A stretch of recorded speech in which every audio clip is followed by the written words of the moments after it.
Joining me today from the University Club on the Capital TV show, General Kimmitt, former Assistant Secretary of State. You are most welcome. Thank you. General, you have established the military doctrine that the West strategy in Ukraine signals out a long, protracted and bloody war and perhaps a stalemate. So this is what the Wall Street Journal published for you a few days ago. What is your military creed in this strategic hypothesis? Well, my military hypothesis is that when Russia, which has one of the largest militaries in the world, is fighting a smaller country like Ukraine, but every time a loss on Ukraine's side is resupplied by the Americans or by the West, that both sides will achieve a certain level of parity over time.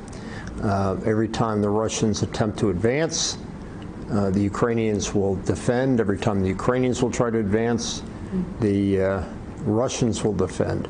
So to me, that leads to military paralysis, basically a situation not unlike, as I said, we saw in the Western Front of World War I. Early in the war between Russia and Ukraine, you wrote an op-ed advocating the imposing of sanctions against Russian generals.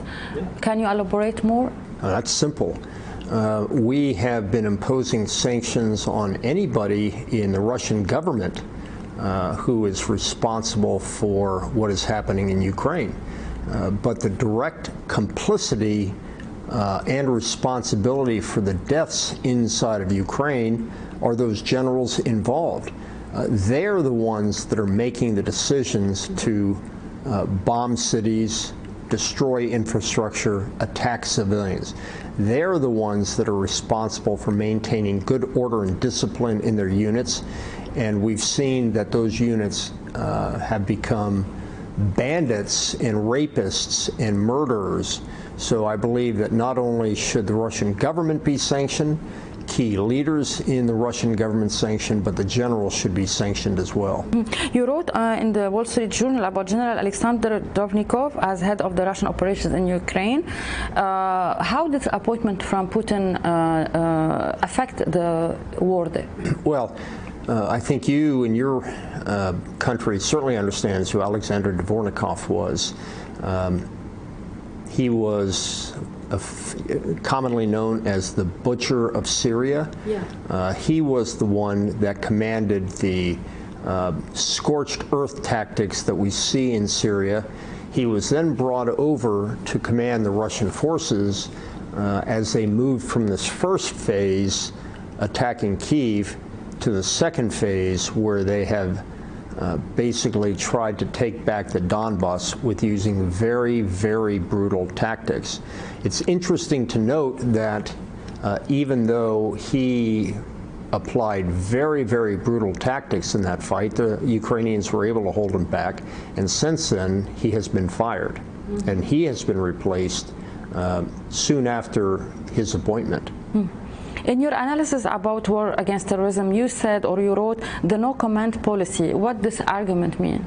Yeah, what I meant there is I argued against the United States in the post-raid period, getting up in front of the microphones and basically explaining what happened, explaining who was killed, explaining how we did it, and in many ways a sense of triumphalism that we conducted, bragging about the fact that we conducted these operations. Other countries have a no-comment policy. They just conduct these types of operations. They take very dangerous people off the battlefield and they just don't comment. I think that's the best way for America to do it, primarily because that way we don't give away how we did it. We don't give away tactics, techniques, and procedures. And we're not looked at as patting ourselves on the back for conducting these operations. Taking another human life is serious business. We shouldn't be patting ourselves on the back or beating our chests about doing it. You have good insights on America's military policy or mission in Afghanistan. How do you assess the withdrawal that happened? Yeah, I think we need to separate the withdrawal from the decision to leave Afghanistan. The withdrawal that happened a year ago was absolutely an embarrassment to the United States, and it cost a number of American lives. That shouldn't have happened. That was done, planned, and executed by a very, very poor process. And I think we see that, like us leaving Vietnam, us leaving Afghanistan, and leaving so many of our friends and allies behind is a shame on America. I agree with the fundamental issue of ending the war. It had gone on for 20 years. Both President Obama and President Trump wanted to end it. President Biden finally ended it. So I think everybody recognized that it was time to leave. But it wasn't the fact that we were leaving, it was the way we left, which was a national embarrassment. You are from a distinguished political family. Your father was the Secretary of the Senate. How Washington differ from the old time when you were growing up and from these days? How do you see that? Yeah, that's a very good question. When I was growing up, my father was military. He joined the government in the late 60s and stayed in it till the 80s. Back then, there was a sense of between the House and the Senate, they were different. The United States House of Representatives has always been a sort of a rebellious outfit, a lot of screaming across the aisles, a lot of disagreement, and it was a raucous place. But the United States Senate was always known, in fact, the term stentorian means distinguished, meant comity, meant that you could always work and reach across the aisles. I don't see that these days, and I think as the years have gone on, the United States Senate has stopped being a functional organization the way it used to be. It's barely able to pass legislation. It's one of the most unpopular institutions in the United States. And my father, who spent many years in the United States Senate as an appointed official, I think would be saddened by what's going on there today. Is there something called the Biden Doctrine, and why? What is it about? Well, I think President Biden would like to think that there's a Biden Doctrine, but it is really hard to see.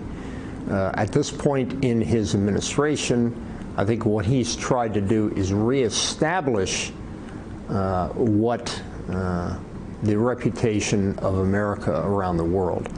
And I think he's done quite well in the war on Ukraine and NATO. It's yet to be seen how he is going to do in this trip to the Middle East.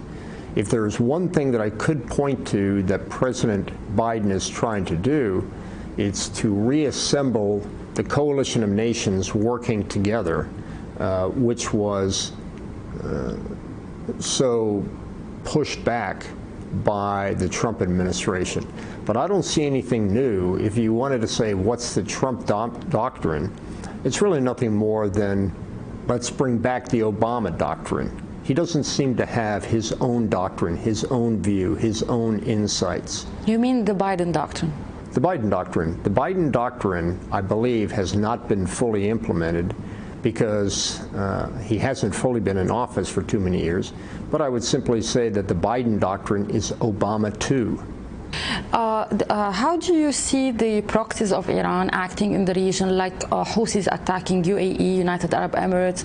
How do you assess this administration should do about it? So, yani, if you have mutual interest, how you can defend or build a collaboration in defense of these? I think you used the key word, which is defense. That's one of the major purposes of the United States Central Command. I served there for a number of years. I saw how much time we devoted to developing the capacity of these countries to fight terrorist movements inside the region. What we say is, let's help these countries help themselves. So our military relationships our military engagement is primarily focused on developing two capabilities. One, to fight counterterrorism operations with the countries in the lead, us in support, and number two, as a defense against Iran. It's unfortunate that we have to throw the Iranian Revolutionary Guards Corps into the terrorism list, but they have earned that designation because of their actions throughout the region. General, what do you think about the F-35 deal that it's supposed to happen between UAE and the United States? Why there is like a postponed? It was postponed, as I know. Well, look, anytime we transfer American military technology to another country, it's a very, very long process. I ran that process at the State Department in terms of the foreign military sales, of which the F-35 would fall under. There are a lot of voices that are able to bring their opinions into this, not only the executive branch, but also the legislative branch of the government. So I would just simply say, as we have had in the past, it was years and years before we were able to sell Predators to the United Arab Emirates. It was years and years before we were able to sell AWACS aircraft to the Saudis. So this is just part of the deliberative process to make sure that all the branches of government that are involved in the sale of military technology to another country have a voice in the process. How the relationship between UAE historically and USA developed in terms of they were partner in sharing information, now they are partner in a process of peace and... We have had a very, very long relationship with the United Arab Emirates ever since the a few years after the founding of the Etihad. People don't realize that the first country to send from the Middle East to send equipment into Kosovo in 1997 were the United Arab Emirates. They brought their Apache helicopters in there. The Emiratis have always been supportive of multilateral operations, and that relationship, particularly through the wisdom of Mohammed bin Zayed, has been a very, very strong working relationship between the two countries. There is IU2U2. It's a new partnership involving the government of UAE, India, Israel, and USA. How do you see this collaboration that can help to end many problems caused by the Russian invasion to Ukraine? Yeah, I think any collaboration among countries is good if it's for a positive outcome, for a positive end. Again, that's an example where our country's interests oftentimes override the values. For example, we don't share all of the values of India. We have some concerns about them purchasing Russian oil, and perhaps in that environment there might be an opportunity for us to collectively share our concerns, our interests, and perhaps break down some of these concerns that we have among the countries. My question, General, you had extensive contacts with the Iraqi armed forces. How do you see the situation in Iraq right now? Well, first of all, I'm very pleased that, as we talked about earlier, this helping countries help themselves. My personal view is that the United States left Iraq with a job undone in 2012. And when ISIS attacked in 2014, I think we all saw the results of that. What was unique about when we went back into Iraq is we took a different approach. We did not say, we'll do the fighting, let the Iraqi forces continue to develop. We made a contract with the Iraqis that said, we'll provide you with the equipment, but you do the fighting.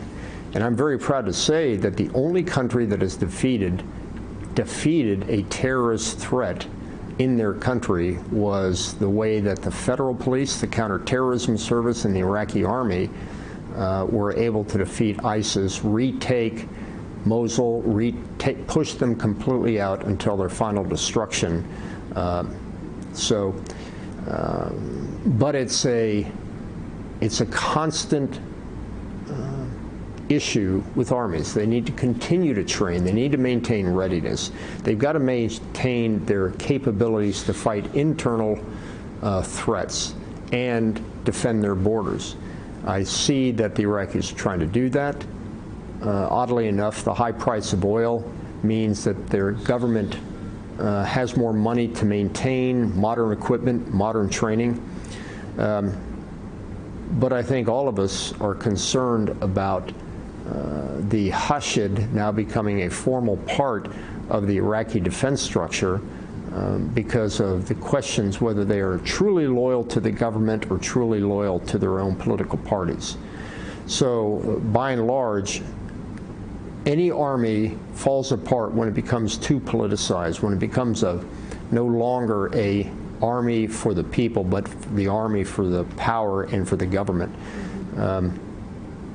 That's what I would keep an eye on, but personally I'm very, very proud of what the Iraqi military has accomplished over the last 9 years.